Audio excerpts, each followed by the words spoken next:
এসে থেকে সেগুলো নিয়ে আমরা আজকের ক্লাসে চর্চা করব।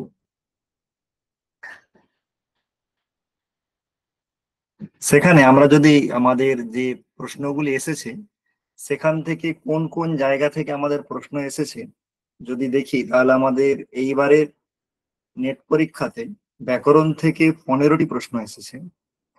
সেগুলির মধ্যে ইতিহাস যে অংশ আছে তার থেকে 4টি প্রশ্ন, সমাজ থেকে 1টি প্রশ্ন, প্রত্যয়ান্ত থেকে 1টি প্রশ্ন, স্ত্রী প্রত্যয় থেকে, প্রত্যয়ান্ত মানে নিচ সন কিয়াচ এইগুলো জায়গা থেকে, স্ত্রী প্রত্যয় থেকে 2টি, মহাভাষ্যের পশ্মসান্নিক থেকে 2টি, পাণিনীয় শিক্ষা থেকে 1টি, আত্মনেপদ থেকে 1টি, তিঙন্ত থেকে 1টি, তদ্ধিত থেকে 1টি এবং কৃদন্ত থেকে 1টি। এবারে আশ্চর্য বিষয় হলো যে কারক প্রকরণ থেকে আমাদের এইবারের পরীক্ষাতে কোনো প্রশ্ন আসেনি। তাহলে আমাদের যে প্রশ্নগুলো এসছে এবারে আমরা যদি ভালো করে দেখি, তাহলে আমাদের সব থেকে বেশি প্রশ্ন এসছে ইতিহাস ভাগ থেকে। তাহলে আমরা এরপর একে একে আমাদের যে প্রশ্নগুলো আমরা পাচ্ছি সেগুলো নিয়ে আমরা একটু চর্চা করে নেই। আমরা সেখানে প্রথম যে প্রশ্নটা পাচ্ছি, নাগেশ ভট্টস্য গুরুহ নাম কিম, নাগেশ ভট্টের গুরুর নাম কি?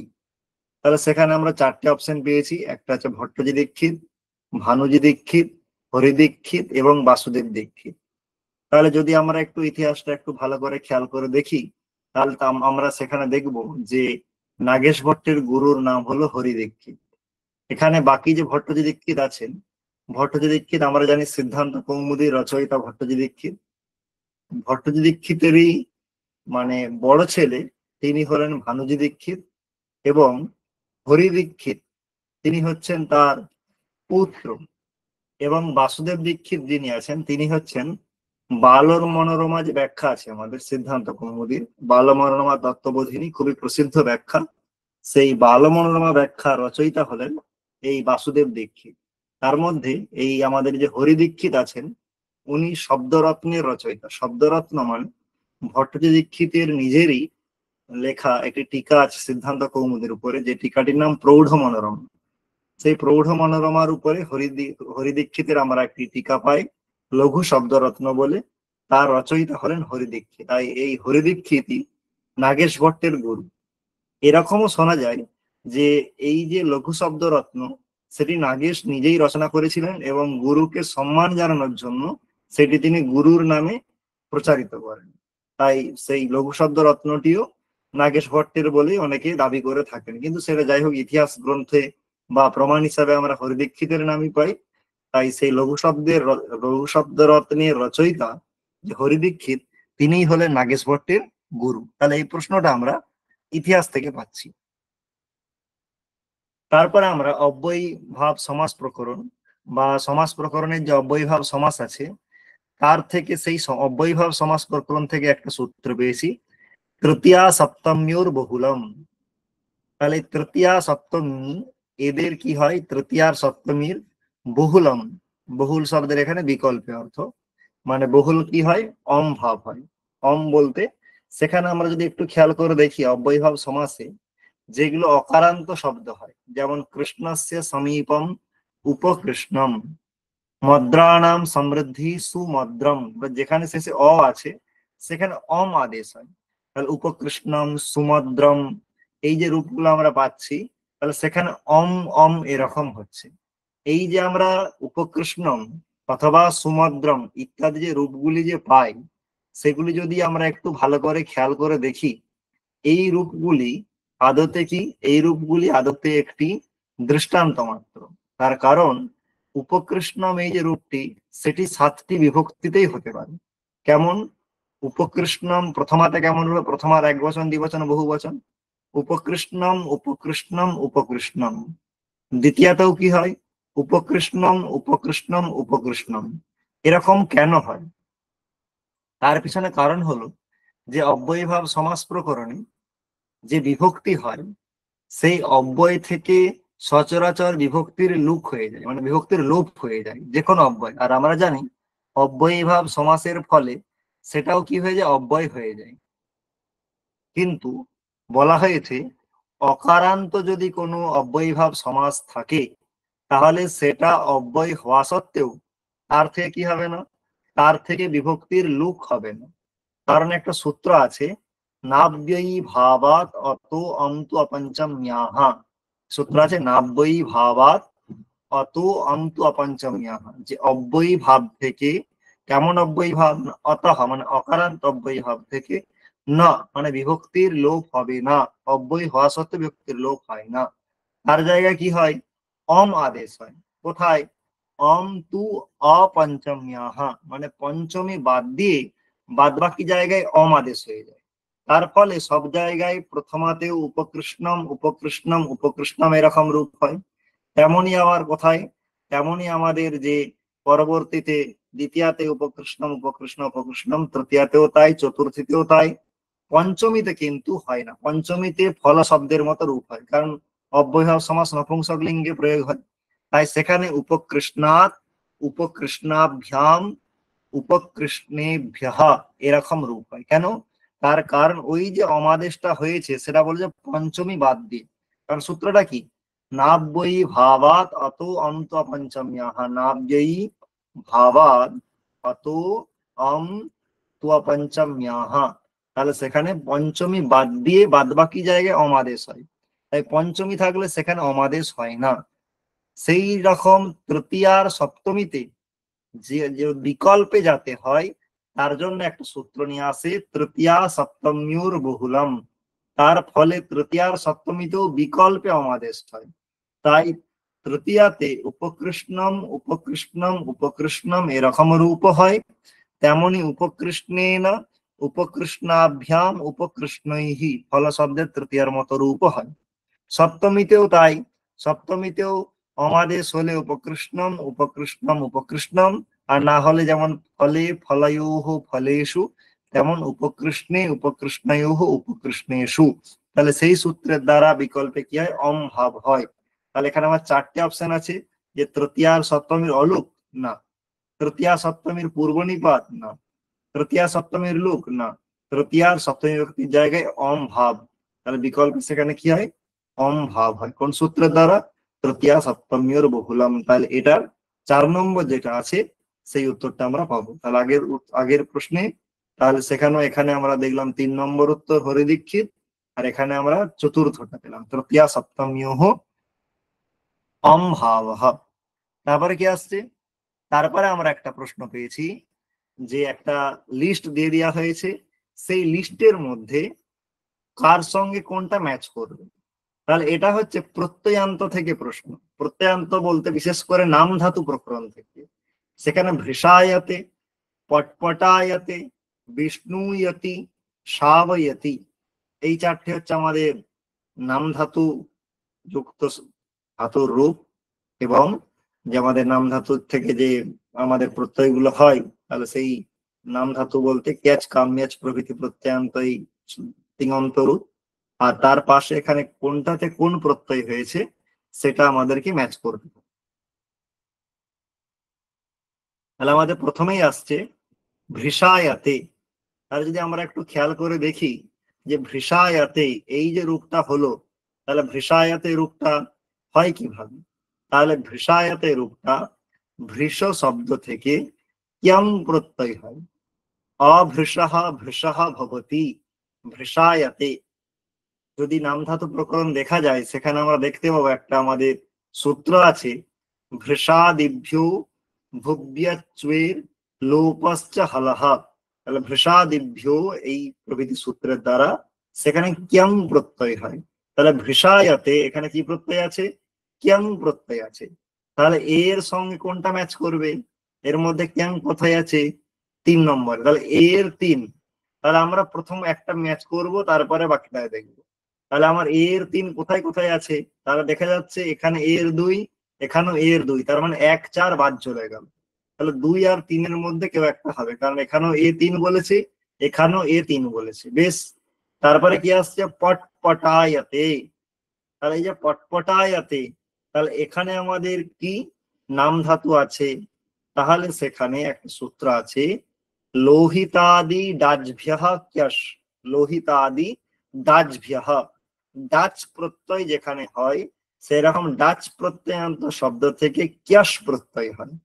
পটপটা যেমন আমরা বলি ঝনঝনায়াতে, পটপটায়াতে, খটখটায়াতে, যেগুলো শব্দের অনুকরণ, সেই অর্থে সেখানে অনুকরণবাচক শব্দ থেকে ডাচ প্রত্যয় হয়।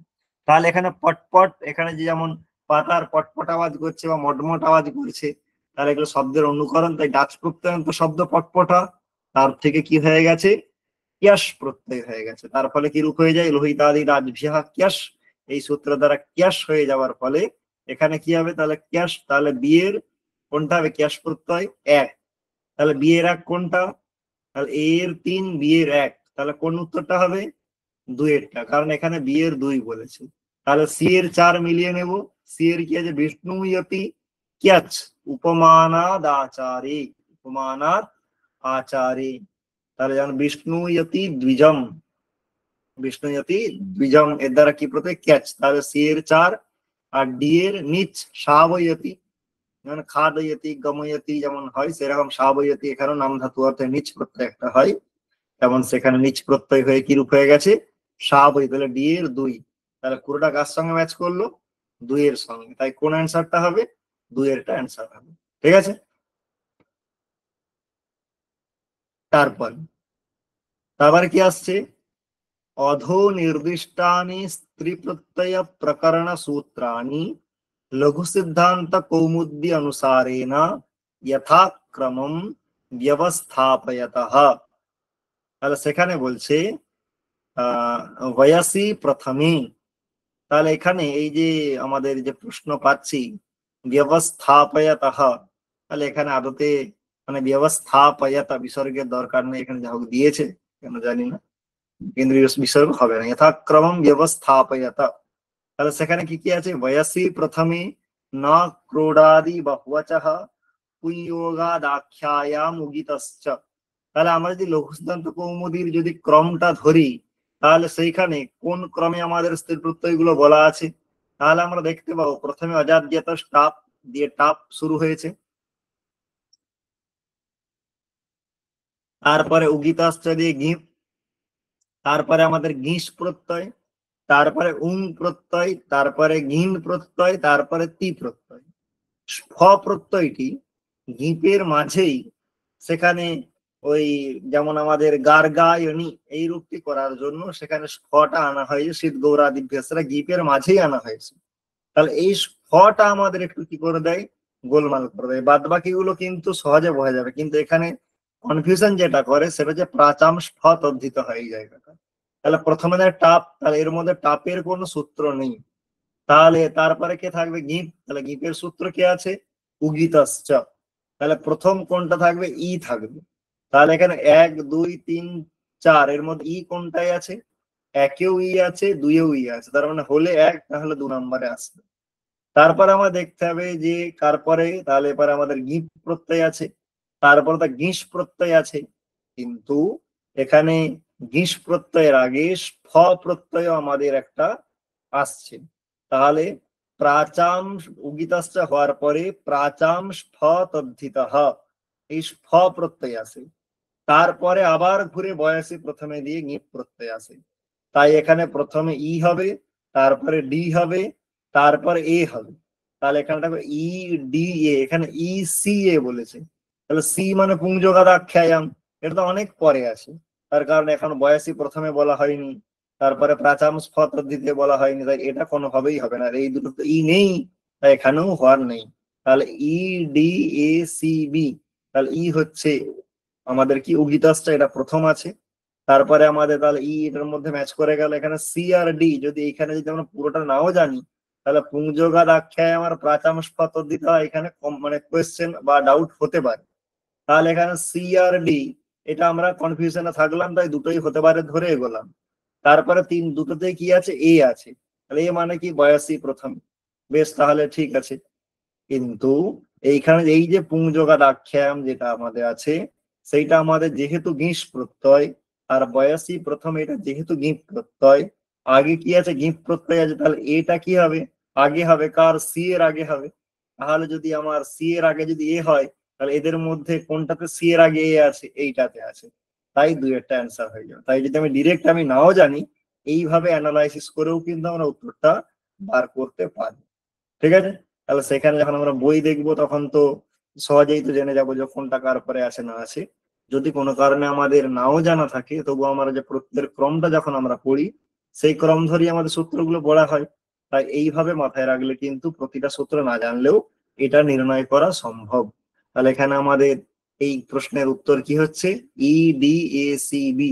তার মানে প্রথমে আমাদের উগিতশ্চ, তারপরে প্রাচাম স্ফতদ্ধিতঃ, তারপরে বয়সী প্রথমে, তারপরে পুংয়োগার আখ্যায় মেদার ঘিস প্রত্যয় হয়, যেমন গোপস্য স্ত্রী গোপী। তারপরে তার নিষেধ করার জন্য সূত্র আছে ন ক্রোডাদি বহুবচঃ, এই বি শেষে। ঠিক। তারপরে আমাদের কি আসছে? এষু পাণিনেহে নামান্তরাণি সন্তি।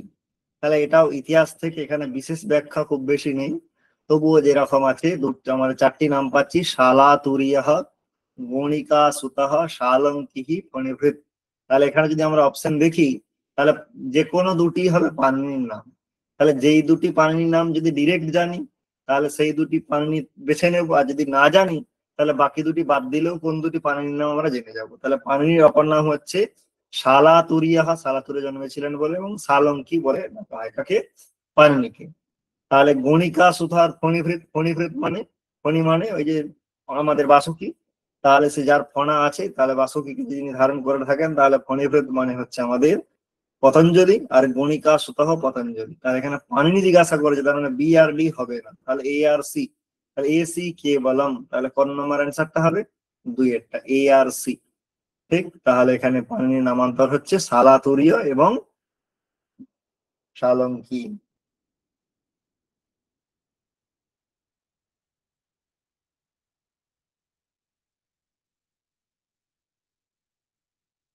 এরপরে আসছে এষু বার্তিকেষু কানি পস্পশান্নিকে পঠিতানি। এটা মহাভাষ্য থেকে প্রশ্ন আসছে। তাহলে কি বলা হচ্ছে? আকৃতি গ্রহণাৎ সিদ্ধম, বিষয়েন তু নানালিঙ্গ করণাৎ সিদ্ধম, লিঙ্গার্থাৎ প্রত্যাপত্তি, শব্দ অপ্রতিপত্তি, দ্রব্যবাচ্যোপচারাহ। এই পাঁচটা বার্তিকের মধ্যে এইখানে কোন বার্তিক গুলির পাঠ করা হয়েছে? তাহলে আকৃতি গ্রহণাৎ সিদ্ধম এটাতে নেই, কারণ এটা পশবানিক পরশু আমরা পাইও না। আর এই বার্তিকটা আমাদের প্রত্যাহারান্নিকে আছে, মানে পশপসান্নিকের পরের আন্নিক হলো প্রত্যাহারান্নিক, সেইখানে আছে। তাহলে এটা আমি যদি নাও জানি আকৃতি গ্রহণাৎ সিদ্ধম আমরা পড়িনি। বিষয় না তো নানা লিঙ্গ করণাৎ সিদ্ধম, এটাও পরবর্তী প্রত্যাহারান্নিকে। লিঙ্গার্থাৎ প্রত্যাপত্তি, এইটা আমাদের আছে পশপসান্নিক। কেন আছে? তার কারণ এটা আমাদের আছে যখন আমরা ওই যে আমাদের সংবিদাদি পাঠের প্রয়োজন, গণপাঠের প্রয়োজন আছে কি নেই সেটা বলতে গিয়ে বলেছে হ্যাঁ গণপাঠের দরকার আছে লিঙ্গ শুদ্ধির জন্য। তাই সে লিঙ্গার্থাৎ প্রত্যাপত্তি, এইটা আমাদের পশপসান্নিকে পায়। শব্দ প্রতিপত্তি এইটাও আছে। কেন? সেখানে ব্যাকরণ মানে কি লক্ষণ লক্ষণ, এই বিচার করতে গিয়ে বলেছে প্রথমে লক্ষণ সূত্রই ব্যাকরণ, সেই পক্ষে দোষ দিয়েছে। আবার শব্দ ব্যাকরণ, সেই পক্ষেও লক্ষ্য দোষ, সেই সেই পক্ষেও দোষ দিয়েছে। তাই সূত্র ব্যাকরণ এই পক্ষে, শব্দ অপ্রতিপত্তি দোষটা দিয়েছেন বার্তিকটা। তাহলে এইটাও পস্পসান্নিক। দ্রব্যবাচ্য উপচারাহা, এই বার্তিকটা তো আমাদের কোথায় আছে? এটাও আমাদের প্রত্যাহারান্নিকে আছে। তাই এটাও কিন্তু আমাদের পস্পসান্নিকে নেই। তাহলে পস্পসান্নিকে কি আছে? সি এবং ডি। তাহলে এখানে সি আর ডি কোনটা আছে? তাহলে চারেরটা। তাহলে কোন অ্যান্সারটা হবে? চারের অ্যান্সার। তারপরে আমাদের আসছে প্রদীপকারः কৈয়টः কস্য শিষ্যः আসীৎ। তাহলে প্রদীপকারः কৈয়টः কস্য শিষ্যः, তাহলে প্রদীপ টিকা রচয়িতা যে কৈয়ট তিনি কার শিষ্য ছিলেন? তাহলে প্রদীপ টিকা কোথাকার টিকা? তাহলে প্রদীপ টিকা হলো যে মহাভাষ্য আছে তার দুটি প্রসিদ্ধ টিকা আছে, একটি হলো প্রদীপ এবং একটি হলো উদ্যোত। তাহলে সেই প্রদীপ টিকা রচয়িতা হলেন কৈয়ট। তাহলে সেই কৈয়ট যিনি প্রদীপ টিকা লিখেছেন তার গুরুর নাম কি? তাহলে এখন প্রথমেই দেখতে হবে যেখানে আমাদের অপশন কি কি আছে। তাহলে কৈয়টের গুরুর হিসাবে বা কৈয়ট কার শিষ্য, সেখানে অপশন হিসেবে আছে মহেশ্বর, ভর্তিহরি, জৈয়ট এবং কাত্যায়ন। কাত্যায়নকে বার্তিককার। তাহলে বার্তিকের পরে মহাভাষ্য, তারপরে আমার কি আছে, কৈয়ট তার টিকা লিখেছে। তাই কখনো কাত্যায়নের শিষ্য কৈয়ট হতে পারেন। জৈয়ট ছিলেন কৈয়টের পিতার নাম, তাই তিনিও তার গুরু ছিলেন। ভর্তৃহরি বাক্যপদীর প্রণেতা, তিনি মহাভাষ্য, ভর্তৃহরি যিনি আছেন, মহাভাষ্যের প্রাচীন ব্যাখ্যা যেটা আমরা পাই মহাভাষ্য দীপিকা, তার রচয়িতা হলেন ভর্তৃহরি। এমনকি বাক্যপদীরও তিনি রচনা করেছেন। মানে ভর্তৃহরির বাক্যপদী প্রসিদ্ধ, কিন্তু ভর্তৃহরির যে মহাভাষ্যে যে সমস্ত উপলব্ধ টিকা আছে বা ব্যাখ্যা আছে, তার মধ্যে সব থেকে প্রাচীন টিকা আমরা যেটা পাই এখনো পর্যন্ত, সেটা হচ্ছে মহাভাষ্য দীপিকা টিকা। আর যার রচয়িতা হলেন ভর্তৃহরি। কৈয়াট প্রদীপ টিকা লেখার সময় তার শুরুতেও বলেছেন যে আমি যে মহাভাষ্যের ব্যাখ্যা রচনা করছি সেটা আমাকে সাহায্য করেছে ভর্তৃহরির কোন টিকা, ভর্তৃহরির দীপিকা টিকা বা মহাভাষ্য দীপিকা টিকা।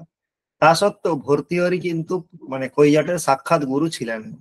কৈয়াটের সাক্ষাৎ গুরু ছিলেন মহেশ্বর। তাহলে এখানে মহেশ্বর বলতে মানে মহেশ্বর ও শিবের কথা নয়, তার গুরুর নামই ছিল মহেশ্বর। তাই আমরা যদি প্রদীপ টিকা পড়ি, তাহলে প্রদীপ টিকার শুরুতেই সেখানে তিনি লিখেছেন গুরুর মহেশ্বরস্যাপি কৃত্বা চরণ বন্দনম মহাভাষ্যার নবাভার পারিণম বিবৃতি প্লবম।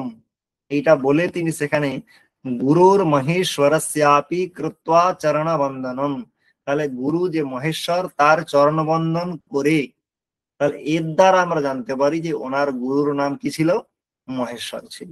ঠিক আছে, তাহলে কৈয়াটের গুরুর নাম কি হলো, তাহলে কৈয়াটের গুরুর নাম হলো মহেশ্বর। তাহলে এখানে কোন অপশনটা হবে, 1 নম্বর হবে।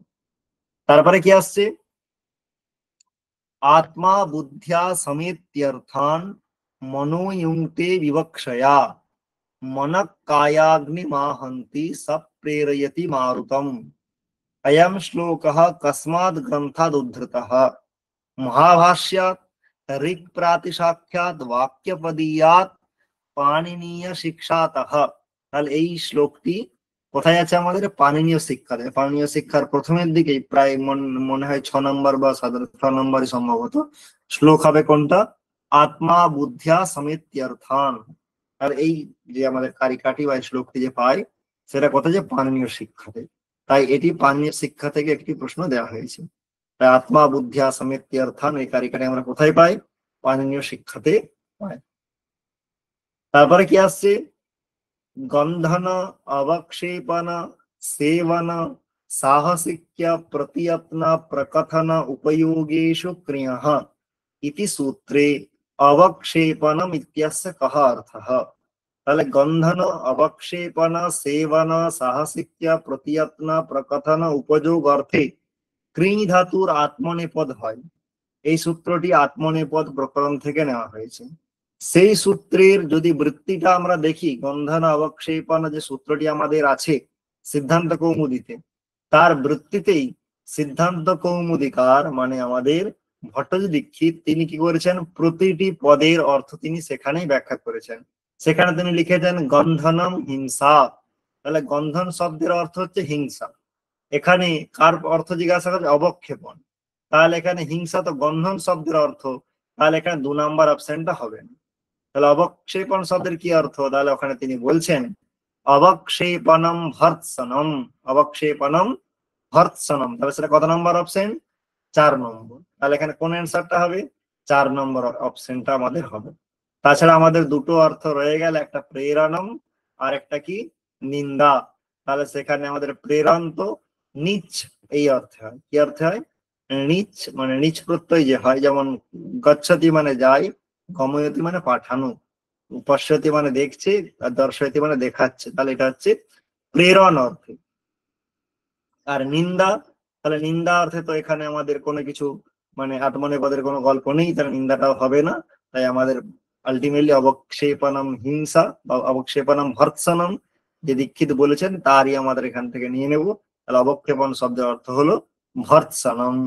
তাহলে 4 নম্বর অপশনটাই আমাদের ঠিক অ্যান্সার। তারপরে কি আসছে, अधोलिखित धातु रूपाणी लट लिट इत्यादि क्रमानुसारम व्यवस्थापयत। তাহলে এখন এইখানে যে রূপগুলো দেওয়া আছে এই প্রশ্ন তিঙন্ত প্রকরণ থেকে, তাহলে স্যার লট লিট এই ক্রমে সাজাতে হবে। তাহলে এইটা সাজাবার আগে আমাদেরকে লট লিট এই লকার গুলো আমাদেরকে কাল অনুসারে সাজিয়ে নিতে হবে। তাহলে আমরা যদি লট লিট এই কালগুলো বা এই লকার গুলো যদি সাজাই, তাহলে আমরা পরপর 10টা আমাদেরকে লকার লিখে নিতে হবে। তাহলে সেই 10টা লকার মনে রাখার সব থেকে সহজ উপায় কি? সব থেকে সহজ উপায় হচ্ছে মাহেশ্বর সূত্র যদি মনে রাখি। অ ই উন, রি রিক, রি রিক, এ ওং, ওই ঔচ। ঠিক? তাহলে সেখানে প্রথমে ল আর ট এই দুটো নিয়ে নেব, তার সঙ্গে একটা একটা মাঝে মাহেশ্বর, এই মাহেশ্বর সূত্রে স্বরবর্ণ ঢোকাবো। তাহলে ল অ ট, তাহলে কি লকার হবে? লট লকার। ল আর ট এর মাঝে ই লাগাই তাহলে কি লকার হবে? Litt locker. উ মাঝে লাগালে লুট লকার। রি যোগ করলে লিট লকার। লিটাকে আমরা বাদ দেবো, লি বর্ণে সেই অর্থে অতটা ব্যবহার হয় না। এ যোগ করলে লিট লকার। ও যোগ করলে লোট লকার। তাহলে কটা হলো? 1 2 3 4 5 6। ল ট দিয়ে 6টা হয়, আর ল উমা দিয়ে 4টে হয়, 6 4 10টা। তাহলে ল আর উমা সেই সেম প্যাটার্ন। আমরা কি করবো? মাহেশ্বর সূত্র একটা একটা করে বর্ণ ঢোকাতে থাকবো। ল এর পরে অ লাগালে লং, ই লাগালে লিং, উ লাগালে লুং, আর ই লাগালে লিং। তাহলে আমাদের কটা হয়ে গেল? 6 4 10টা। তাহলে এটা আমাদের লট লিট লুট ক্রম অনুসারে আমরা পেয়ে গেলাম। তাহলে প্রথমে আমরা 10টাকে সাজিয়ে নিলাম, 10টা লকার।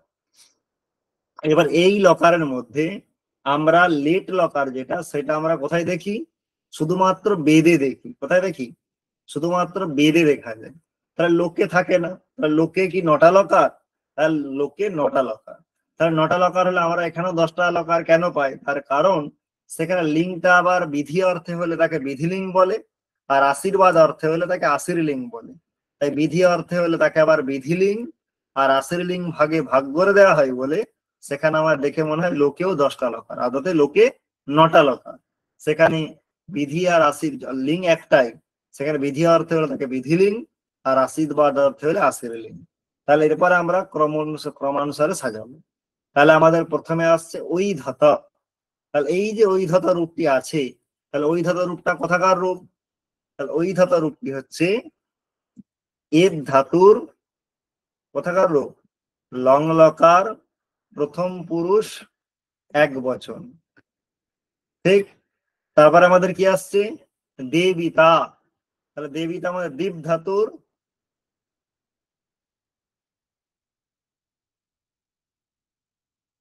লুট। কোন লকারে?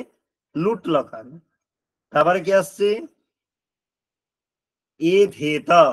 এ ধেতা কোথাকার রূপ? এর ধাতু বিধিনিং লকার, প্রথম পুরুষ, এক বচন। ঠিক? তাহলে বিধিনিং আমার লকার অনুসারে সাজাতে হবে, তাই বাকিটা আমি আর লিখছি না। তন্যাত, তাহলে কি ধাতু? তনাদিগণের যে তন ধাতু বা তনু বিস্তারে, তাহলে সেখানে আমি তনি লিখি, তনু না লিখে। আর আশ্রীলিঙ্গের রূপ। তারপরে কি পাচ্ছি? তারপরে পাচ্ছি অসাবিত। অসাবিত কোথাকার রূপ? তাহলে অসাবিত একটা ধাতু আছে আমাদের স্বাদিগণে, সুই ধাতু,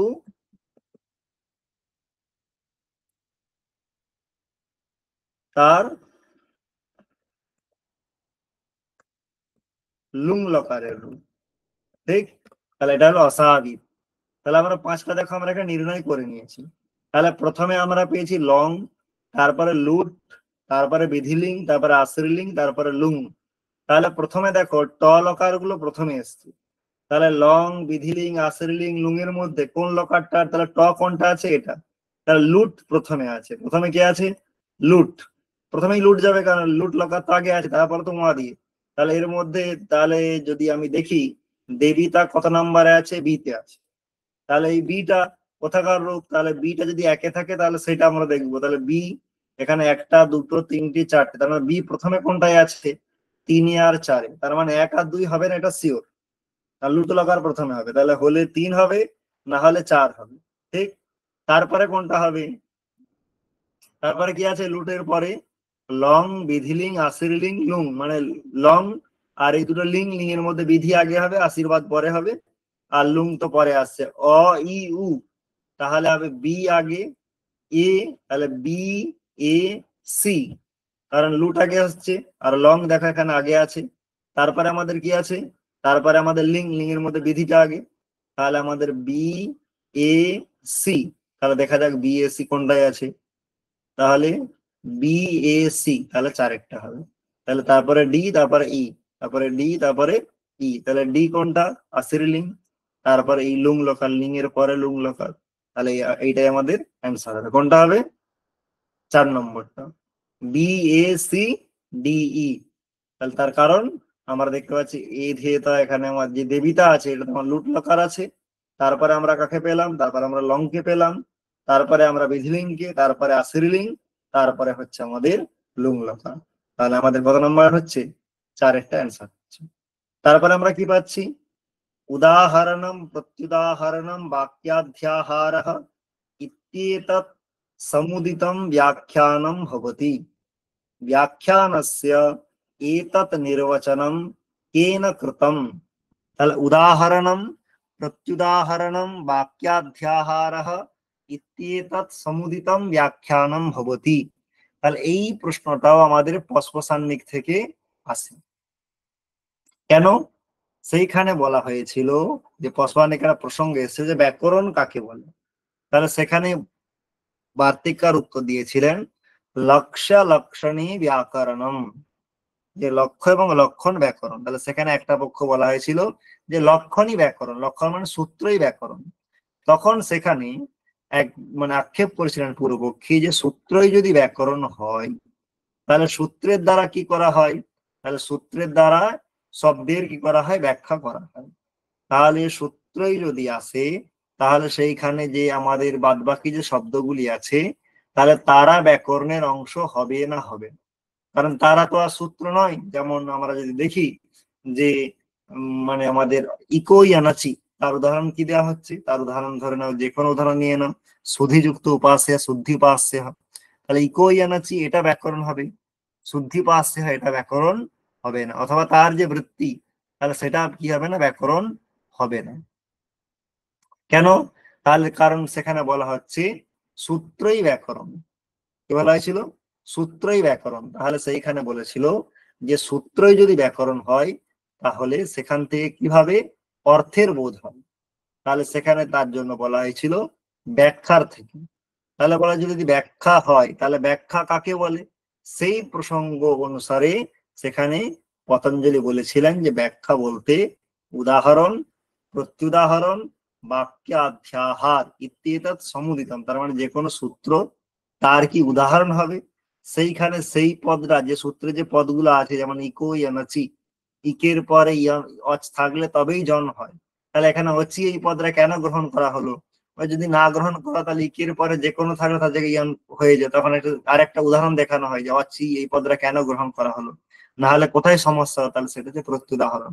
আর বাক্যাধ্যাহার মানে হচ্ছে যখন আমরা সূত্রের ব্যাখ্যা করি তখন আগের থেকে অনুবৃত্তি নিয়ে আসি, কখনো একটা পদের, কখনো দুটো পদের, কখনো একটা অংশের। তাহলে এই টোটালটা মিলে তাকে কি বলা হয়েছিল, ব্যাখ্যা। তাহলে এটা কোথায় বলা হয়েছে ব্যাখ্যার এই স্বরূপটা, মহাভাষ্যের পস্পসান্নিকে। তাহলে সেই মহাভাষ্যের রচয়িতাকে পতঞ্জলি। তাহলে পতঞ্জলি না জৈমিনী না কনাদে না গৌতমে না, তাহলে পতঞ্জলি না। তাহলে এটা কোথা থেকে আসছে, আমাদের মহাভাষ্য থেকে আমরা পেয়েছি। তারপরে কি আসছে, দুষ্ট ইয়াবহ ইত্যস্মিন অর্থে কিম রূপম নিষ্পদ্যতে। তাহলে দুষ্ট ইয়াবহ এই অর্থে কি রূপ হয়, তাহলে এটা আমাদের স্ত্রী প্রত্যয় থেকে আসছে। তাহলে বলছে কি অপশন দিচ্ছে, ইয়াবানানি, ইয়াবানি, দুর্যবি, ইয়াবাগুহু। তাহলে সেখানে আমাদের যদি দুষ্ট ইয়াবাহ, তাহলে এটা আমাদের স্ত্রী প্রত্যয় আছে। তাহলে সেখানে ইয়াবাগু, ইয়াবাগু মানে কি, তাহলে ইয়াবাগু মানে জবের তৈরি যে জিনিস, মানে জব থেকে উৎপন্ন হয়, যেটা এক কথায় আমরা যেটাকে মানে জবের খিচুড়ি বলা যেতে পারে, সেই ধরনের যে জিনিস তাকে কি বলা হয়, জবাগু বলা হয়। তাহলে জবাগুর সঙ্গে এর কোনো সম্পর্ক নেই। তাহলে দুষ্ট ইয়াবাহা এই যে জায়গাটা আমাদের আছে, তাহলে সেইখানে এখানে কার দ্বারা হলো, তাহলে এখানে যদি আমরা একটু খেয়াল করে দেখি তাহলে সেইখানে দেখতে পাবো যে আমাদের স্ত্রী প্রত্যয় প্রকরণে আমরা একটা সূত্র পেয়েছিলাম, ইন্দ্র বরুণ ভব সর্ব রুদ্র মৃড হিমারণ্য যবন মাতুল আচার্যানাম অনুপ। যে ইন্দ্র বরুণ ভব সর্ব রুদ্র মৃড হিম অরণ্য যব এবং যবন মাতুল আচার্য, এই শব্দগুলোর থেকে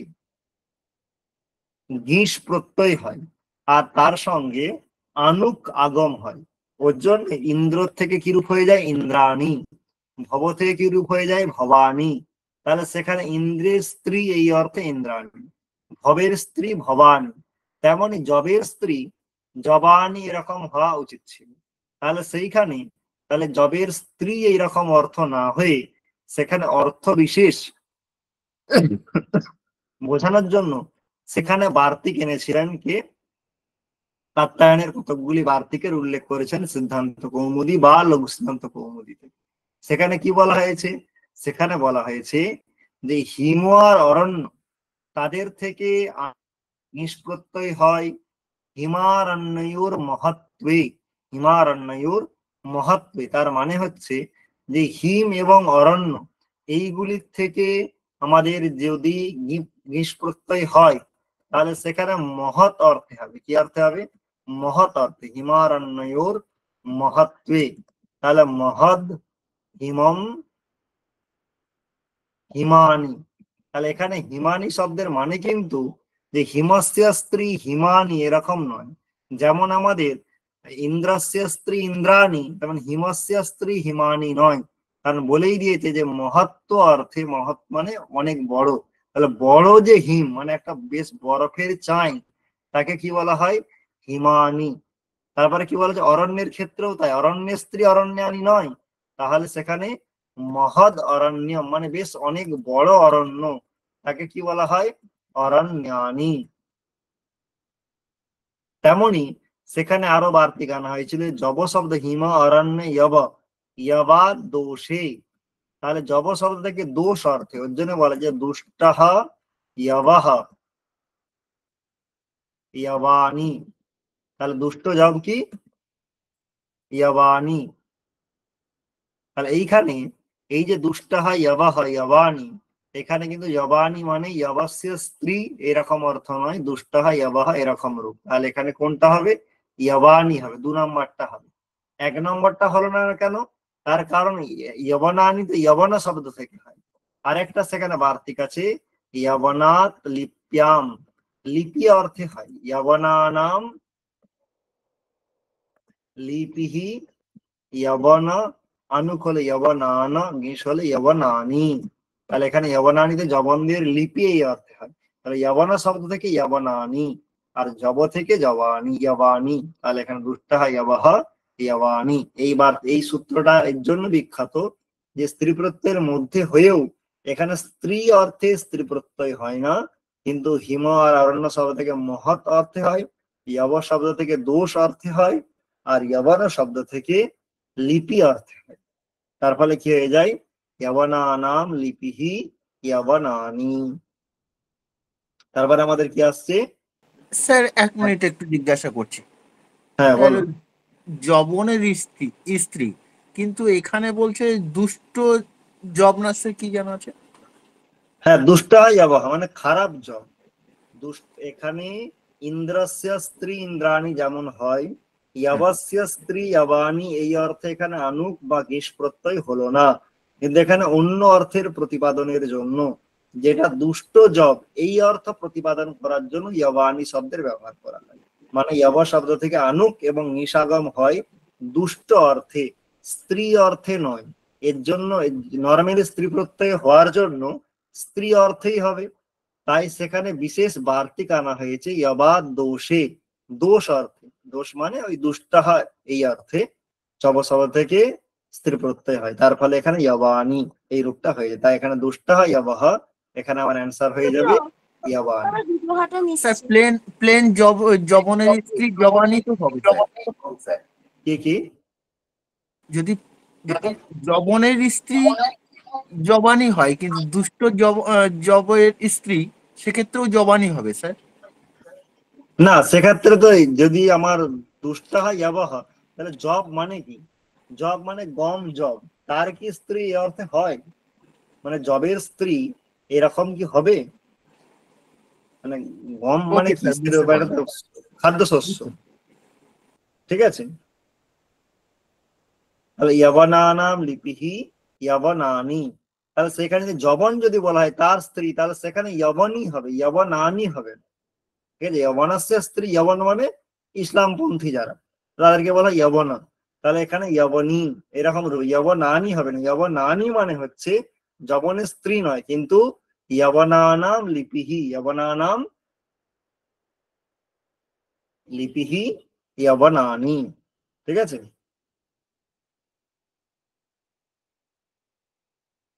তারপরে তারপরে বলছে আবার একটা আমাদের তালিকা মেলাতে বলেছে। তাহলে সেখানে সেই তালিকার মধ্যে কি বলেছে যে কোকুদাবর্তিনী কন্যা এটা কোন কোন অর্থে হয়। তাহলে এখানে তদ্ধিত প্রকরণ থেকে নেওয়া হয়েছে। তদ্ধিত প্রকরণের আবার মত্তর্থীয় থেকে নেওয়া হয়েছে। কোথা থেকে? মত্তর্থীয় থেকে। তাহলে যদি আমরা একটু মত্তর্থীয় প্রকরণের যে মেন সূত্র তদাস্য আস্তি अस्मिन् ইতি মতুব, এই সূত্র যদি আমরা একটু খেয়াল করি, তাহলে সেইখানে আমাদের একটি প্রসিদ্ধ কারিকা আছে। কি কারিকা আছে? ভূমনিন্দা প্রশংসাসু নিত্যযোগেতি সায়নে সংসর্গে अस्ति বিবক্ষায়াম ভবন্তি মতুবাদয়ঃ। যে ভূম মানে অনেক, নিন্দা, প্রশংসা, নিত্যযোগ, অতিশয় এবং সংসর্গ, এই ছটি প্রসঙ্গে কি হয়? মতু প্রত্যয় হয়। তাহলে এখানে যে আমাদের প্রথম লিস্ট যেটা আছে লিস্ট ওয়ান, সেখানে আমাদের মতু প্রত্যয়ান্ত শব্দ বলা আছে, আর লিস্ট টু তে আমাদের কোন প্রসঙ্গে সেটা বলা আছে। তাহলে এখানে কাকুদাবর্তিনী কন্যা, উদরিণী কন্যা, ছত্রী, ক্ষীরিণো বৃক্ষাহ, তাহলে এখানে উপরে অর্থ দেওয়া আছে যে আমাদের ভূম নিন্দা প্রশংসা নিত্যযোগেতি সায়নে সংসর্গে अस्ति বিবক্ষায়াম। তাহলে এখানে কোনটার মধ্যে কোনটার সঙ্গে কার হবে? তাহলে সেখানে কাকুদাবর্তিনী কন্যা, তার মানে কাকুদা মানে হচ্ছে আমাদের যে মানে তার যে মানে মাথাতে অনেক সময় আমরা বাংলায় বলি মরাই, মানে যে গোল মতো যে চুলের মধ্যে যে গোল মতো থাকে, তাহলে সেটাকে বলা হয় কাকুদাবর্তিনী কন্যা। তাহলে সেটা নিন্দা অর্থে, কি অর্থে? মানে চুল স্ট্রেট থাকার কথা, সেখানে যদি এরকম থাকে তাহলে সেটা নিন্দনীয় বলে বলা হয়। তাহলে এখানে এর কোনটা? তিন হল। যদি আমার এটাতে ডাউটও থাকে, আমি এটাকে আমি এখন বাদ রাখলাম। উদারিণী কন্যা, তাহলে উদারিণী মানে কি? উদারাম আস্য अस्ति, যেমন ধনবান মানে কি? ধনমাস্য अस्ति। তাহলে উদারাম আস্য अस्ति উদারিণী। তাহলে এখন ভালো করে দেখো, আমাদের মানুষ মাত্রেরই উদর আছে না নেই? উদর মানে পেট আছে। তাহলে তার সত্ত্বেও উদরিণী মানে কি? তার মানে যার অধিক উদর আছে, অতিশয় উদর আছে। তাহলে এখানে অধিক অর্থ কার দ্বারা আছে? নিত্যযোগ, অতিশয়, নিন্দা, সংসর্গ। তাহলে অতিশয়। তাহলে বি এর অ্যান্সার কোনটা হবে? দুই। তাহলে বি এর দুই কোনটাতে আছে? তাহলে এখানে যদি দেখা যায়, এখানেও বি এর তিন, এখানেও বি এর তিন, এখানে বি এর দুই, এখানে বি এর তিন। তাহলে এখানে বি এর দুই কোনটা আছে? এটাই আছে। তার মানে দেখো একটা দিয়েই বাকি চারটা কিন্তু আমার ক্র্যাক করে ফেলা সম্ভব। তাহলে বি এর দুই কোন? তিন নম্বরে। তাহলে এখান থেকে মিলিয়ে নাও, এর কত? তিন। এ কি আছে? কাকুদাবর্তিনী কন্যা, কি আছে? নিন্দায়া। তাহলে বি দুই।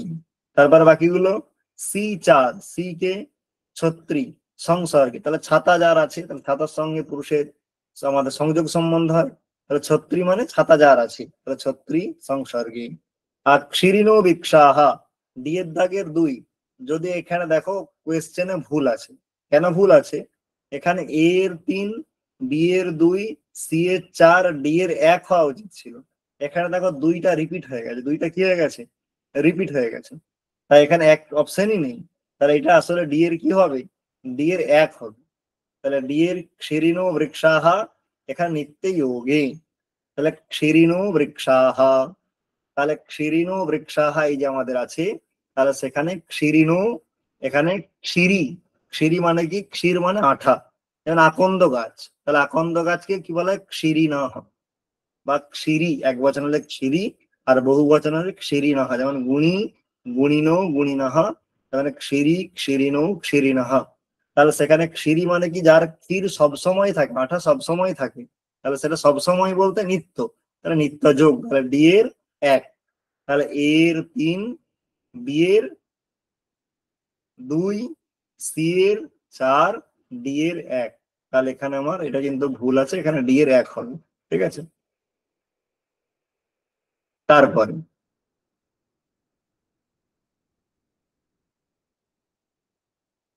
अधोलिखित ग्रंथान रचना कालक्रमेण क्रमशः व्यवस्थापयत। महाभाष्य प्रदीपः, संग्रहः, महादीपिका, शब्दकौस्तुभः, उणादिकोशः। তাহলে এখানে কোনটা আগে লেখা হয়েছে? মহাভাষ্য প্রদীপ আগে লেখা হয়েছে, সংগ্রহ আগে লেখা হয়েছে, মহাভাষ্য দীপিকা আগে লেখা হয়েছে, শব্দকৌস্তুভ আগে লেখা হয়েছে, উনাদি কোষ আগে লেখা হয়েছে। তাহলে মহাভাষ্য প্রদীপ কে লিখেছেন? মহাভাষ্য প্রদীপ লিখেছেন কৈয়ট। সংগ্রহ কে লিখেছেন? ব্যাডি। তাহলে মহাভাষ্য প্রদীপ আর মহাভাষ্য দীপিকা এবং শব্দকৌস্তুভ তিনটেই ভাষ্যের ব্যাখ্যা। তাহলে মহাভাষ্য প্রদীপ কার লেখা? কৈয়টের লেখা। কৈয়ট যখন লিখেছিলেন সেখানে তিনি বলেছেন যে ভর্তৃহরির বইয়ের তিনি সাহায্য নিয়েছেন, দীপিকার সাহায্য নিয়েছেন। তার মানে মহাভাষ্য দীপিকা আগে লেখা হয়েছে, তারপরে মহাভাষ্য প্রদীপ হয়েছে। ঠিক, তার সেই যে মহাভাষ্য আছে তার আবার সেখানে তিনি বলেছেন সংগ্রহের কথা উল্লেখ করেছেন। কোথায়? পশ্মসান্ডিকে বলেছেন সংগ্রহে আছে এটা, যে নৃত্য কাকে বলে, সিদ্ধ নৃত্য, সেখানে বলতে গিয়ে তিনি সংগ্রহের উল্লেখ করেছেন। তাহলে সেইখানে নিত্যানিত্য যে সিদ্ধ শব্দের অর্থ যে সংগ্রহ, সেটা তিনি মহাভাষ্যকার বলেছেন সংগ্রহ, এটা বিশদে বলা আছে। তাহলে পতঞ্জলি উল্লেখ করেছেন মানে কি সংগ্রহ আরো আগে লেখা। তাহলে সংগ্রহ, তারপরে মহাভাষ্য দীপিকা, তারপরে মহাভাষ্য প্রদীপ, পরবর্তীকালে ভট্টাচার্য দীক্ষিত শব্দকৌস্তুভ লিখেছেন। তাহলে বি, তারপরে সি, তারপরে এ, তারপরে ডি। এখন উনাদি কোষ, তাহলে উনাদিটা কখন লেখা হয়েছে আমরা হয়তো এখন আমরা জানি না উনাদিটা আগে লেখা হয়েছে না পরে লেখা হয়েছে, আমরা এই চারটে জানি। তাহলে এর দ্বারা আমরা নির্ণয় করতে পারবো না? পারবো না। তাহলে আমাদের বি, তারপরে আমরা কি বললাম সি, তারপরে এ, তারপরে ডি। তাহলে আমরা এখানে দেখবো যে বি সি এ ডি এই ক্রমটা কোথায় মেনটেন হয়েছে। তাহলে বি সি এ ডি এই ক্রমটা কোথায় মেনটেন হয়েছে? বিসিএডি কোথায়? এখানে। তাহলে এখানে দেখো শেষে ই আছে, কারণ উনাদি কোষটা শেষে। তাহলে আমাদের কোনটা হবে? 3-এর অপশনটা হবে। কোন অপশনটা হবে? 3-এর অপশন। ঠিক আছে, প্রথমে সংগ্রহ লেখা হয়েছে, তারপরে মহাভাষ্য দীপিকা লেখা হয়েছে। সংগ্রহ কার লেখা বললাম? ব্যাডির লেখা। তারপরে মহাভাষ্য দীপিকা ভর্তৃহরির, তারপরে আমাদের মহাভাষ্য প্রদীপ কৈয়ট, তারপরে ভট্টাচার্যের শব্দকৌস্তুভ, তারপরে আমরা কি পাচ্ছি? উনাদি কোষ পাচ্ছি। ঠিক আছে, তাহলে আমরা এখানে B C A D E আমাদের কত নম্বর অপশনটা হবে? 3 নম্বরটা। তারপরে আমাদের কি আসছে? এষু ইয়াত প্রত্যয়ান্তস্য উদাহরণানি সন্তি। তাহলে এর মধ্যে ইয়াত প্রত্যয়ের উদাহরণ কোনটা আছে? তাহলে এখানে আমাদের কটা অপশন আছে? আজ্যম, দেয়ম, বৃত্যম, মৃজ্যহ, তক্যম, 5টা আছে। তার মধ্যে কিছু শব্দ ইয়াত প্রত্যয়ান্ত আছে। কটা থাকবে? তার অপশনটা যদি আমরা দেখি B C D A C D, তার মানে কি দুটো। এই 5টা শব্দের মধ্যে দুটো শব্দই আমাদের কি আছে? এই 5টা শব্দের মধ্যে দুটো শব্দই ইয়াত প্রত্যয়ান্ত আছে, বাদ বাকিগুলো কিন্তু আমাদের আর ইয়াত প্রত্যয়ান্ত নেই। বাদ বাকিগুলো ইয়াত প্রত্যয়ান্ত নেই। তাহলে আমাদের কটা শব্দ খুঁজে বার করতে হবে? দুটো শব্দ। বাদ বাকিগুলো আমাদের বাই ডিফল্ট কি হবে? অন্য হবে। তাহলে আমরা আপাতত মানে একটা একটা করে যদি আমরা ভাবি যে তাহলে এখানে কোনটাতে কি আছে, তাহলে সেইখানে আমরা যদি কি শব্দ নিয়ে নিলাম, প্রথমে আমাদের কি শব্দটা আছে? আজ্যম। তাহলে এই যে আজ্যম শব্দটি আছে, তাহলে আজ্যম শব্দটি কিভাবে নিষ্পন্ন হলো? তাহলে সেইখানে বলা হয় যে আজ্যম যে শব্দটা আছে, সে আজ্যম শব্দটা হচ্ছে ক্যাপ প্রত্যয়ান্ত। কি প্রত্যয়ান্ত? ক্যাপ প্রত্যয় করে এখানে কি হয়েছে? আজ্যম এই শব্দটা হয়ে গেছে। তাহলে আজ্যম এটা কার উদাহরণ হলো? ক্যাপ প্রত্যয়ের উদাহরণ হলো। তাহলে এখানে কার উদাহরণ জিজ্ঞাসা? ইয়াত প্রত্যয়। কার? ইয়াত প্রত্যয়। তাহলে এখানে আজ্যম, এখানে তো ইয়াত নেই, তাহলে প্রথমেই 1 নম্বরটা কি হয়ে গেল, বাদ হয়ে গেল, তাহলে এ হবে না। বি, বি তে কি অপশন দেওয়া হয়েছে, দেয়ম। তাহলে দা ধাতুর ইয়াত প্রত্যয়ে দেয়াম হয়। কেন হয়, কারণ দা ধাতু হচ্ছে অজন্ত শব্দ। অজন্ত শব্দের কি আছে, অচৌ ইয়াত। তাহলে অজন্ত শব্দে ইয়াত প্রত্যয় হয়। অজন্ত ধাতু থেকে, শব্দ থেকে বললাম, অজন্ত ধাতু থেকে ইয়াত প্রত্যয় হয়। তাহলে দা ধাতু হচ্ছে অজন্ত ধাতু। অজন্ত মানে অজ, যার অন্তে আছে, অজ মানে স্বরবর্ণ। তাহলে দা ধাতু হচ্ছে আকারান্ত, তাহলে আকার স্বরবর্ণ, তাই এখানে ইয়াত প্রত্যয় হয়ে কি রূপ হয়ে যায়, দেয়ম। তাহলে বিটা অবশ্যই হবে। তাহলে এর মধ্যে বি অপশন কোনটাই আছে, তাহলে B C D A C D, তাহলে কোন অপশনটা হবে, একেরটা হবে। তাহলে এখানে এরটাও কি হবে, ইয়াত প্রত্যয়। তাহলে যদি আমি বাকিগুলো নাও জানি, একটা খুঁজে বার করতে পারলেই বাকিগুলো আমাদের পেয়ে যাবো। তেমনি বৃত্ত্যম, যে আমার ধাতু আছে, সেই বৃত্ত্যম যে আমাদের রূপ, সেই বৃত্ত্যম শব্দটি হচ্ছে ক্যাপ প্রত্যয়ান্ত। তেমনি মৃজ্যহ, আমরা যে মৃজ ধাতু, তার আমরা নিয়ত প্রত্যয় গেলে মার্গিয়াহ রূপ হয়। আর ক্যাপ প্রত্যয় গেলে মৃজের বিভাষা বলে একটা সূত্র আছে, তার দ্বারা বিকল্প ক্যাপ হয়, তার ফলে মৃজ্যহ রূপ হয়। তাহলে আজ্যম, বৃত্ত্যম, মৃজ্যহ, এই তিনটা হচ্ছে ক্যাপ প্রত্যয়ান্ত। জিজ্ঞাসা করেছে কি ইয়াত প্রত্যয়ান্ত।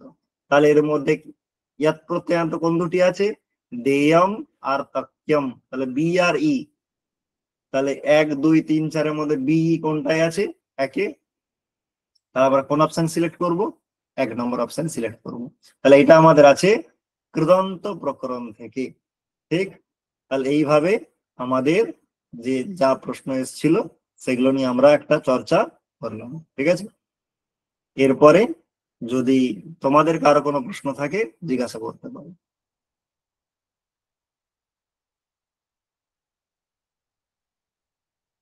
রুহির কোনো প্রশ্ন আছে? স্যার ওই আমরা কি আমাদের অ্যান্সার কি কি আমরা দেখতে পাবো, প্রত্যেকেরই অ্যান্সার কি স্যার? কোথায়? মানে অননেটের রেজাল্ট কি বেরিয়েছে অ্যান্সার কি দেখার জন্য আর কি, আমাদের জন্য, সবার জন্য? না, এখন আপনি আপাতত কোন অ্যান্সার দিয়েছেন সেই অ্যান্সার গুলো আপনাকে মানে সেখানে দিয়েছে। অফিসিয়াল অ্যান্সার কি বেরিয়েছে কিনা আমি জানি না। ওকে স্যার, মানে আমরা ওই কনফার্ম হওয়ার জন্য যে অ্যান্সার কি, যেটা 21 মানে 22 আপনি 23-এর যেটা, অ্যান্সার কি বেরিয়ে হ্যাঁ, গেছে? আপনি যেটা পরীক্ষার সময় যেটা সিলেক্ট করেছেন তার হ্যাঁ। একটা লিস্ট আমরা এখন আপাতত পেয়েছি। তার মানে এটার দ্বারা আপনি শিওর হয়ে যাবেন যে আপনি এটাই সিলেক্ট করেছেন। এমন হতে পারে আপনার মনে হতে পারে যে না আমি অন্যটা সিলেক্ট করেছিলাম, কিন্তু এখানে যেটা দেখাচ্ছে সেটা ভুল দেখাচ্ছে। সেইটার জন্য এখানে আপনাকে কনফার্মেশন দেওয়া হয়েছে না যে আপনি এইগুলোই আপনি সিলেক্ট করেছেন। ওকে ওকে, তাহলে এখনো অফিসিয়াল অ্যান্সার কি বের হয়নি মানে সবার জন্য যেটা? না, আমার আমার কাছে আপাতত সেরকম খবর নেই, মানে এখন অফিসিয়ালি অ্যান্সার কি বেরিয়েছে বলে। আচ্ছা, ওকে ওকে।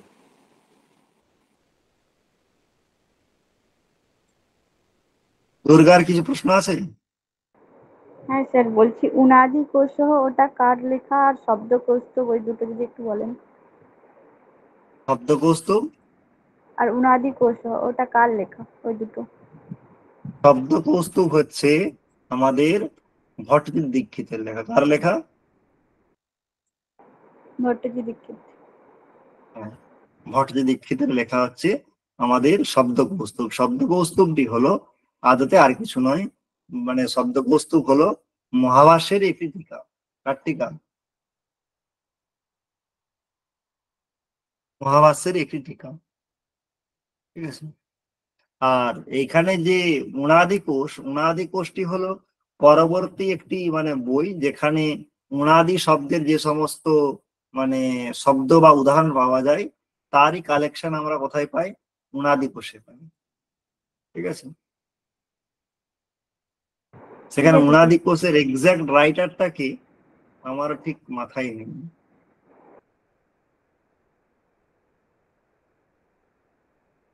ঠিক আছে, যদি আমি জানতে পারি কখনো আমি তাহলে তোমাদেরকে নেক্সট ক্লাসে জানিয়ে দেবো। মানে আমার ঠিক মাথায় নেই উনাদি কোষের লেখক কে, আর কি। অতটা প্রসিদ্ধ নয় বইটা।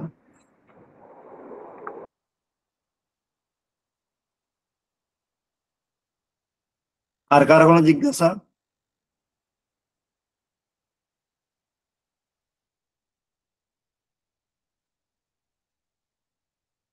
বেশ, তাহলে আমরা মোটামুটি দেখলাম যে আমাদের যে মানে বিগত যে নেট পরীক্ষাটি আমাদের হলো তাহলে সেই পরীক্ষাতে আমরা যা প্রশ্ন দেখলাম, সেই প্রশ্নতে থেকে এটুকু আমরা বুঝতে পারলাম যে এই যে প্রশ্নের যে ধরন, এই প্রশ্নের যে মানে স্টাইল, এটা একটু সচরাচর নেটে এইভাবে প্রশ্ন আসে না।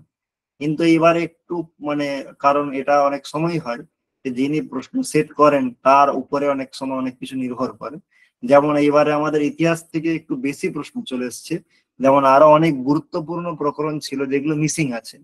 এবারে সেগুলো মানে অনেক সময় হয়ে থাকে, যিনি সেট করছেন এমন অনেক সময় হয় যে যিনি হয়তো সাহিত্যের লোক অথবা বেদের লোক, যখন যেবারে যেই লোক সেট করেন সেই দিকের একটু প্রশ্নের একটু পরিমাণ বেশি থাকে, অথবা যে কমিটি হয় মডারেশন কমিটি তার অনুসারে একটু এদিক ওদিক হয়, মানে সেজন্য একটু এদিক ওদিকও প্রশ্ন গিয়েছে। কিন্তু দু চারটে প্রশ্ন যেটা হচ্ছে মানে এর থেকে বোঝা গেল যে শুধুমাত্র যে আমরা যদি পড়লাম, মানে ওই কতকগুলি মেন মেন সূত্র যদি বেছে বেছে পড়ি, টেক্সটের উপর যদি জোর না দিই, তাহলে কিন্তু আমাদের সমস্যা আছে। যেমন স্ত্রী প্রত্যয় প্রকরণ শুধুমাত্র আমরা মেন মেন কতকগুলি সূত্রই দেখে যাই তাহলে কিন্তু হবে না, থরলি যদি আমরা একটু দেখে যাই তাহলে কিন্তু আমার স্ত্রী প্রত্যয়ের একটা মাথায় ধারণা থাকবে যে কোন প্রত্যয়ের পরে কোন প্রত্যয় আমি পড়ছি। তাই এখানে এটার থেকে আমরা এটা বুঝতে পারছি যে আমাদের কোনো স্কিপ করার কোনো জায়গা নেই, মানে আমাদের কিন্তু টেক্সট পড়তেই হবে। 2 নাম্বার, আমি এই কথাটা বারবার বলেছি ধাতু প্রকরণ পড়ার সময়, যে ধাতু প্রকরণ পড়ার সময় ভূ আর এদ আমরা সূত্র ব্যাখ্যা পড়বো। ভূ আর এদের জন্য কি বলবো, সূত্র ব্যাখ্যা, মানে সূত্রগুলি পড়বো বা তার অর্থগুলিও দেখবো।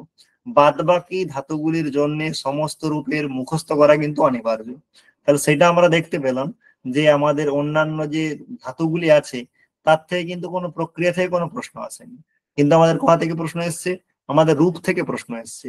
তাই রূপগুলি অবশ্যই করতে হবে। এই সেম প্যাটার্ন আমাদের কিন্তু মানে সুবন্ত প্রকরণের ক্ষেত্রেও খাটে। যে অজন্ত প্রকরণের যেটা আছে, অজন্ত প্রকরণের সূত্রগুলো দেখতে পারলে তো ভালোই, কিন্তু তার মধ্যে বিশেষ করে রাম শব্দের গুলো তো দেখতেই হবে। তারপরেও যেগুলো একটু চোখ বুলিয়ে রাখতে হবে, হলন্ত প্রকরণের সূত্র দেখার দরকার নেই, সেখান থেকে শুধুমাত্র তোমরা রূপগুলো মুখস্থ করবে। আজকে এখন দেয়নি, পরের বার দিতে পারে রূপগুলো। তাই রূপগুলো কিন্তু স্কিপ করা যাবে না। অজন্তের ক্ষেত্রেও যেমন, ধাতু প্রকরণে যেমন, এখানেও ঠিক তাই। আর আমাদের যে প্রত্যয়ান্ত প্রকরণ নিচ সন ক্যাচ কামিয়াচ, এখানে এইবারে নাম ধাতুর থেকেই পুরোপুরি কভার করেছে। নিচ সন এই জায়গাগুলোকে একটু ইগনোর করেছে, নিচ সন আর ইয়ং এগুলোর থেকে প্রশ্ন আসেনি, কিন্তু নাম ধাতু থেকেই 4টে অপশন দিয়ে দিয়েছে। তাহলে এখানেও আমরা দেখতে পাচ্ছি যে উদাহরণ আর তার সেখানে কি প্রত্যয় আছে, এইটা হচ্ছে ভাইটাল। আমি এটা ওর জন্য বলি যে যখন মানে নিজ সন ক্যাচ বা নিজ সন ইয়ং আর এগুলো পড়বে, তখন অবশ্যই সিদ্ধান্ত কৌমুদী থেকে যেগুলো টেক্সটের উদাহরণ আছে সেগুলো অবশ্যই দেখবে। আর তার সঙ্গে মেন মেন সূত্রগুলো বলতে আমি এটাই বলি, এর নিচের যেমন সূত্র যে আমাদের আছে, নিচ প্রত্যয় কোথায় হয়, হেতুমতি চ, তেমনই আমাদের যে সন প্রত্যয় ধাতু কর্মণঃ সমান কর্তকার ইচ্ছায় আমরা, এরকম 2-4টে করে মেন মেন সূত্র। যেমন সন প্রত্যয় শুধু ইচ্ছার্থে না অন্যান্য অর্থেও হয়, সেই রকম যে যে অর্থগুলো হয় সেই শব্দগুলো একটা কালেকশন, সেই সূত্রগুলো শুধু কালেকশন। নিজ প্রত্যয় প্রেরণার্থে আর অন্যান্য কি অর্থে হয়, তো তার 2-3টে যে মেন মেন সূত্র আছে সেগুলোর কালেকশন। বাদ বাকি কিন্তু রূপ আর তার অর্থটা, অর্থটা মানে তার বিগ্রহটা কি অর্থে হচ্ছে। যেমন ধরো যে আমাদের পুত্রীয়তি পুত্রায়াতে, তাহলে দুটোতেই আপাতত পুত্রীয়তি পুত্রায়াতে, এখানে আপাতত দেখলে একই মানে, তাহলে অর্থের মধ্যে ভেদ আছে কিনা, প্রত্যয়ের মধ্যে ভেদ আছে কিনা। তাহলে মেনলি কিন্তু এগুলো এসএসসি লেভেলের। কিন্তু এসএসসি থেকে এখানে একটা আরো সুবিধা হলো, এসএসসি তে কিন্তু মানে আনলিমিটেড, যেখান থেকে খুশি নেট সন জং জিজ্ঞাসা করতে পারে। কিন্তু নেট সেটের একটা সুবিধা হলো সিদ্ধান্ত কৌমুদীতে যা আছে টেক্সটের বাইরে জিজ্ঞাসা হলো, এখানে যা অপশন বা যা জিজ্ঞাসা করছে রূপ, সেটা মানে আমাদের প্রত্যয়ান্ত থেকে হোক কৃদান্ত থেকে হোক, যা আমার সিলেবাসে আছে তার থেকেই আসবে, তার উদাহরণগুলো সিদ্ধান্ত কৌমুদী থেকেই আসবে। তাই সিদ্ধান্ত কৌমুদী বা লঘু সিদ্ধান্ত কৌমুদী যেখানে যেটা সিলেবাস প্রেসক্রাইব করা আছে তার উদাহরণ, কিন্তু উদাহরণগুলি অবশ্যই টেক্সট থেকে আমাকে খাতায় নোট করে হোক আলাদা করে হোক, আমার কিন্তু এগুলির উপরে জোর দিতে হবে। আলাদা করে দেখার দরকার নেই, আমি এসএসসি বইয়ের জন্য দুসরা রূপ মুখস্থ করলাম, দরকার নেই। যেগুলো সিদ্ধান্ত কৌমুদীতে আছে শুধু সেগুলোর উদাহরণের উপরে জোর দাও। তাই সব জায়গাতেই ব্যাকরণে মেন মেন সূত্র আর হচ্ছে উদাহরণকে ইগনোর করার কোনো জায়গা নেই, বিশেষ করে সিদ্ধান্ত কৌমুদীর উদাহরণগুলো। আর সমাজ প্রকরণের ক্ষেত্রেও ঠিক সেরকম। মানে সমাজ প্রকরণের ক্ষেত্রে যে মেন মেন যে প্রক্রিয়াগুলো, বিশেষ করে অব্যয়ীভাবের যে প্রথম দিককার, যেহেতু অব্যয়ীভাবটা প্রথমেই আছে, আর হচ্ছে তারপরে পরবর্তীকালে দ্বিতীয়া মানে তৎপুরুষ সমাজ যেগুলো মেন সূত্র, মানে তৎপুরুষের দ্বিতীয় পুরুষের দ্বিতীয় সূত্র উদাহরণ বিগ্রহ, এগুলো দেখে যেতে হবে। আর প্রক্রিয়া হচ্ছে অব্যয়ীভাব থেকে, আর বাদবাকি গুলোর থেকে আমাকে দেখতে হবে সমাজ প্রকরণ থেকে। সূত্র উদাহরণ তো দেখলাম, তার সঙ্গে কোনটা উপসর্জন হয় কোনটা উপসর্জন হয় না, কোনটা কোন লিঙ্গে হয়, কোনটা পুংলিঙ্গে, কোনটা স্ত্রীলিঙ্গে, কোনটা ক্লীবলিঙ্গে, বাদ বাকি কোনটা ভাষিত পুংস্ক হবে বহুব্রীহি, কোনটা ভাষিত পুংস্ক হবে না, মানে পুংবদ ভাব হবে আর কোনটা পুংবদ ভাব হবে না। আর হচ্ছে সব থেকে ভাইটাল যেটা, সমাসান্ত প্রত্যয়। যেমন অব্যয়ভাব সমাস থেকে একটাই সমাসান্ত প্রত্যয়, টচ প্রত্যয়। সেরকম অন্যান্য সমাসে কি কি সমাসান্ত প্রত্যয় হয় এবং তার ফলে রূপের মধ্যে কি সমস্যা বা কি পরিবর্তন। যেমন বিশেষ করে বহুব্রীহি সমাসে অনেকগুলো কিন্তু ভ্যারাইটি দেখা যায় সমাসান্তে, সে জায়গাটা একটু খেয়াল করতে হবে। আর একটা জায়গা হলো পূর্ব নিপাত, যে কোন সমাসের কখন পূর্ব নিপাত হয়, তার উপসর্জনের জন্য পূর্ব নিপাত হয়। কখনো আবার বহুব্রীহি আর দ্বন্দ্বে যেমন তার পূর্ব নিপাতের আলাদাই ফান্ডা আছে, সেখানে বলে যে সপ্তমী হলে বিশেষণ হলে তার বহুব্রীহিতে পূর্ব নিপাত হয়। এরকম যে পূর্ব নিপাতের নিয়ম, সেইগুলিও কিন্তু আমাদেরকে দেখে রাখতে হবে। আর প্রক্রিয়া বিশেষ করে অব্যয়ীভাবের উপরেই প্রক্রিয়াটা কি করতে হবে, জোর দিতে হবে। এইভাবে আমাদের কি করতে হবে, সমাজ প্রকরণে আমাদের চর্চা করতে হবে। আর পশ্মসান্নিকের আমি কথা বারবার বলি যে পশ্মসান্নিকের কোনো সাজেশন নেই, পশ্মসান্নিক আমাদের টেক্সট টু টেক্সট পড়ে যেতে হবে। তার বাইরে আমাদের কিন্তু টেক্সটকে যদি আমরা ইগনোর করি, তাহলে কিন্তু আমরা মহাভাষ্য থেকে কমন পাবো না। কারণ এইবারে যদি আমরা দেখি যে মহাভাষ্যের ওই একটা বার থেকে আমাদের ছিল শব্দা প্রতিপত্তি, সেখানটা আমরা ভালো করে পড়লে অনেক সময় এই যে লিঙ্গার ধাতু প্রতিপত্তি, এই যে আমাদের যে বার্তিকটা ছিল, সেই বার্তিকটা আমরা একটু অনেক সময় ইগনোর করি। আর আমাদের এটাও আমরা দেখলাম যে অনেক সময় আমরা যখন কোশ্চেন আনসার করব, তখন আমরা কিন্তু বুদ্ধি খাটিয়ে যদি আমার একটাও জানা থাকে, তার থেকেও কিন্তু আমরা অ্যান্সার করতে পারি। তাই পরীক্ষার হলে যখন আমরা পরীক্ষা দিচ্ছি, আমরা যেমন পড়ছি সেটা তো একটা ভাইটাল জিনিস, কিন্তু আমরা লজিক্যালি যেন অ্যান্সারটা ভাবার চিন্তা করি। যদি কোনো কারণে আমরা অনেক সময় এমন হয় যে হয়তো আমরা তিনটে চারটে জানি না বলে আমরা ছেড়ে দিলাম যে কোনটা হবে কোনটা হবে না, তাহলে আমরা অনেক সময় দেখতে পাচ্ছি কোনো জিনিস যদি আমার জানা নাও থাকে, আমি লজিক্যালি কিন্তু সেই জিনিসটা কি করতে পারি, সেই জিনিসটা বেরিয়ে যেতে পারি। তাই মাথা ঠান্ডা রেখে আমাদের লজিক্যালি কিন্তু আমাদের কি করতে হবে, মানে যদি ভাবনা চিন্তা করি, কোনো কারণে আমার যদি কোনো অংশ মাথায় নাও আসে, আমি তার অ্যান্সার কিন্তু করে আসতে পারবো। আর এখানে তদ্ধিত প্রকরণের ক্ষেত্রে আমরা যেটা মানে সবসময় বলে থাকি, সেখানে উদাহরণ এবং তার কি প্রত্যয়, আর এবং তদ্ধিতের জন্য জেনারেল যে হচ্ছে অপত্যের যে কনসেপ্টটা, আর মত্বর্থের তো শুধুমাত্র প্রত্যয়ের ভ্যারাইটি। এখানেও আমরা দেখলাম মত্বর্থের যে মেন কারিকা, তার থেকেই আমাদের প্রশ্ন দিয়েছে। তাই তদ্ধিতটা আমরা সেভাবে কি করবো, প্রিপারেশন নেব। প্রক্রিয়া আমরা সব জায়গায় প্রক্রিয়া যদি করতে চাই, তাহলে কিন্তু আমাদের সেখানে একটু জটিলতা আসবে, কারণ আমরা সবাই তো ব্যাকরণের ছাত্র হই না। তাই ব্যাকরণে এই সমস্যাগুলো কিন্তু একটু আধটু থাকতে পারে। তাহলে সেই জায়গার জন্য মানে বলা হচ্ছে যে কোন জায়গাগুলো তোমরা ফোকাস করবে এবং কোন জায়গাগুলো মোটামুটি আমরা চাইলে ইগনোরও করতে পারি, মানে তাহলে আমাদের খুব বেশি সমস্যায় আমাদের পড়তে হবে না। আর এইবারে আমাদের সন্ধি প্রকরণ থেকেও আমরা সেই অর্থে পেলাম না, কিন্তু সন্ধি প্রকরণে কিন্তু এটা খুব ভাইটাল প্রকরণ। সন্ধি প্রকরণে কিন্তু অসন্ধি প্রকরণ যেটা আছে, সেক্ষেত্রে কিন্তু আমাদের প্রক্রিয়াগুলো কিন্তু একটু মাথায় রাখার চেষ্টা করতে হবে, বিশেষ করে বিশেষ বিশেষ জায়গাগুলো। আর হল সন্ধির বিসর্গ সন্ধির ক্ষেত্রেও কিছু কিছু জায়গা রূপসিদ্ধিতে মাথায় রাখতে হয়, বাদ বাকি শুধুমাত্র কি হয় বা কোন সূত্রের দ্বারা কোন কাজটা হচ্ছে এবং তার রূপে কি পরিবর্তন হচ্ছে, এটুকুই। এই সন্ধিতেও আমাদের সংজ্ঞা সন্ধি এগুলোর উপর জোর দিতেই হবে। আর কারকের ক্ষেত্রে তো বলাই হয় যে কারক আমরা কিভাবে পড়বো, সেখানে কারকের জন্য স্ট্র্যাটেজি দেওয়াই থাকে, যে কারক বিভক্তি যা সিদ্ধান্ত কৌমুদীতে আমাদের প্রশ্ন আছে বা আমাদের যা উদাহরণ আছে, সব জায়গাতে আমাকে পাই টু পাই যে কোনো উদাহরণ যা পাবো, সেখানে আমরা জিজ্ঞাসা করবো যে এখানে কি কারক, কি সূত্র, কি বিভক্তি, কি সূত্র, এই চারটে জিজ্ঞাসা করে করে আমাকে সিদ্ধান্ত কৌমুদীটা রেডি রাখতে হবে। যদি এই চারটে আমি মোটামুটি করে রাখতে পারি, তাহলে আমার মোটামুটি কারক বিভক্তি নির্ণয় থেকে যেখান থেকে হোক, এসএসসি লেভেলে হোক নেট সেটে হোক, আমার সমস্যা হবে না।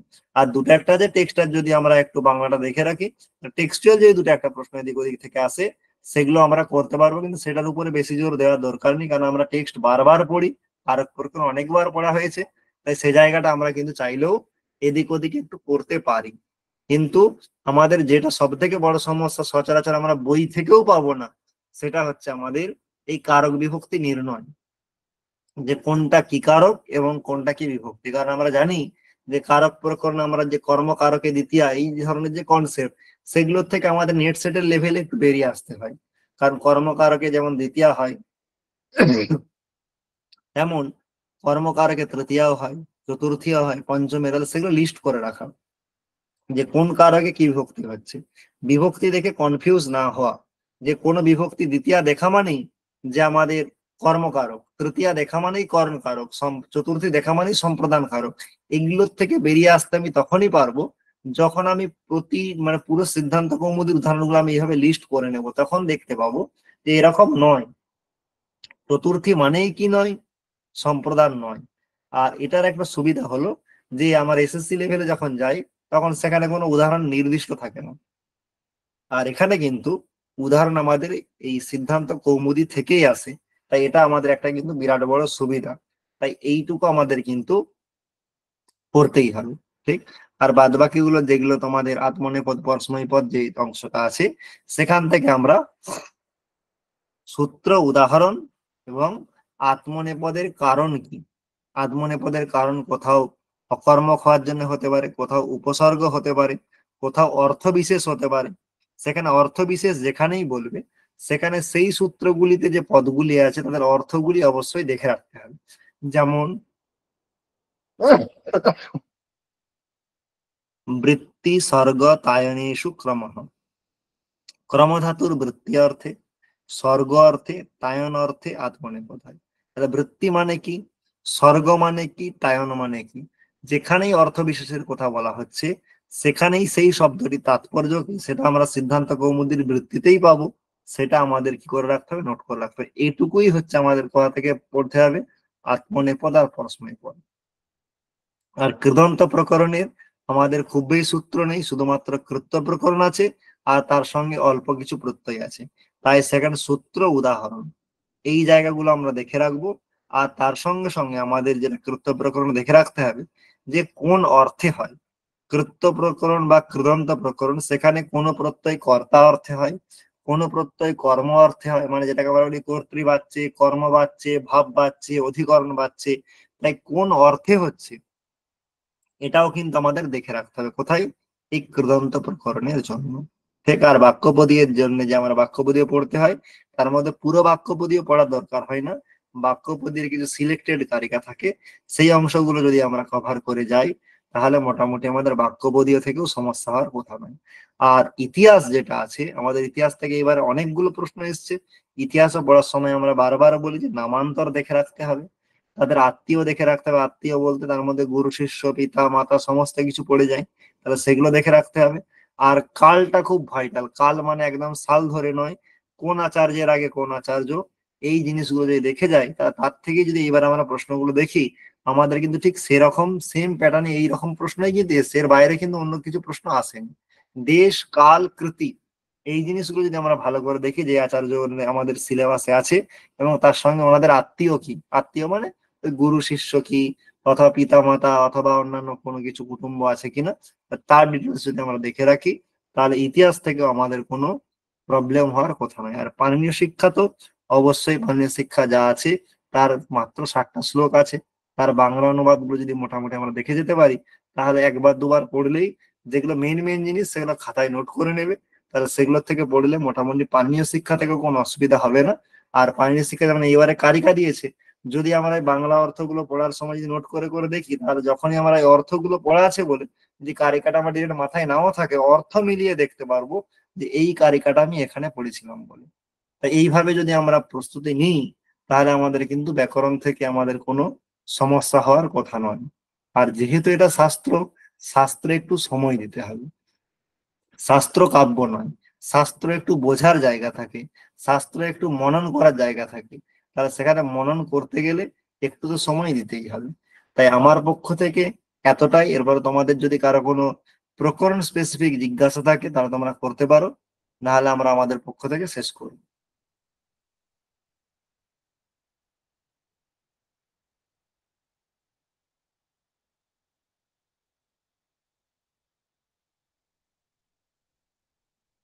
কারো কোনো জিজ্ঞাসা আছে?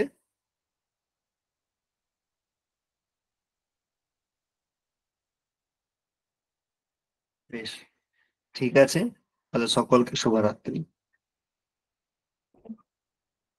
আর শুভ্রার কি প্রশ্ন আছে? হ্যাঁ স্যার, হ্যাঁ স্যার বলছিলাম প্রতিষ্ঠা ধিয়ঃ এই শুনতে শব্দে পাচ্ছি, কোন বলো। প্রতিষ্ঠা ধিয়ঃ এই শব্দে হ্যাঁ হ্যাঁ হ্যাঁ, প্রতিনিবিষ্ট ধিয়ঃ এই শব্দে কোন সমাস আছে? প্রতিনিবিষ্ট ধিয়াহ, হুম, এটা কোনখানে আছে? কত নাম্বার প্রশ্ন? 149। এটা সাহিত্যের প্রশ্ন।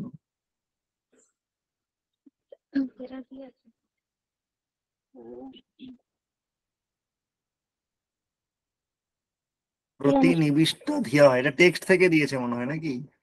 হ্যাঁ স্যার।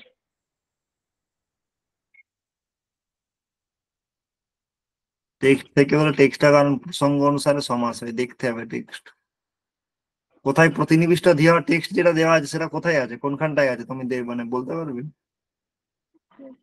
तस्मादनेन हेमर्थव्यङ्गत्रयक्षित् महाभारते पाण्डवादि चरित्रे तत्सर्वम् अवसानविद्याप्रपञ्चरूपभावसिद्धिस्वरूपस्तु भगवान् सर्वत्र कीर्ते तस्मात् तस्मिन् परमेश्वरे भगवति भगवतभावचित्समाहूद्योतिर्निस्साराशु रागिणो गुणेषु वा नया विनय पराक्रमादिषु अमीषु केवलेषु केषुचित् सर्वात्मनः प्रतिनिविष्टधियः। এখানে বহুব্রীহি আছে, ঠিক আছে, বহুব্রীহি আছে। হ্যাঁ স্যার। ঠিক আছে।